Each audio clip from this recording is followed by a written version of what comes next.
Le 19h30, Laurent Mathieu. Bienvenue dans ce journal, voici les titres de l'actualité. Manifestation nationale pour le pouvoir d'achat demain et de nombreuses perturbations à prévoir. Ce sera notamment le cas à l'aéroport de Bruxelles. Nous y rejoindrons en direct Olivier Boulinck. L'armée belge va, elle, être refinancée plus de 9 milliards d'euros d'ici 2035.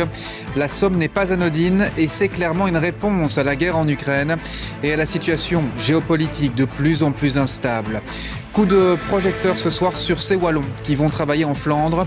Un phénomène que le nord du pays voudrait renforcer. La Flandre manque en effet de main-d'œuvre. Nous irons aussi en France. Nous saurons ce soir si Emmanuel Macron obtiendra les coups des franges pour gouverner. Pour cela, il doit obtenir une majorité absolue aux élections législatives. Ce n'est pas gagné. Et d'ailleurs, c'est ce que veut à tout prix empêcher Jean-Luc Mélenchon. On en parlera en direct avec Adeline Percept. Enfin, demain, la Belgique va remettre officiellement aux autorités congolaises la dépouille de l'ancien Premier ministre Patrice Lumumba. Un moment important dans cette page sombre de l'histoire belgo-congolaise.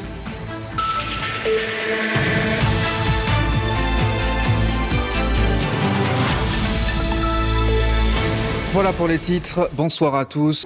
Dans la suite de ce journal, coup de projecteur sur une opération de police pour lutter contre le harcèlement de rue. Des images éloquentes, vous le verrez.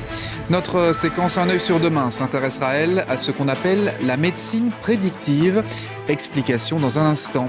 Et puis Verviers a renoué avec son grand jogging après 2 années de Covid et malgré les inondations de l'été dernier. Et voilà qui referme ce journal. Tout de suite, votre magazine Chiens et chats sans collier, suivi de la série Noces rouges. Excellente soirée sur la une et je vous dis à très bientôt.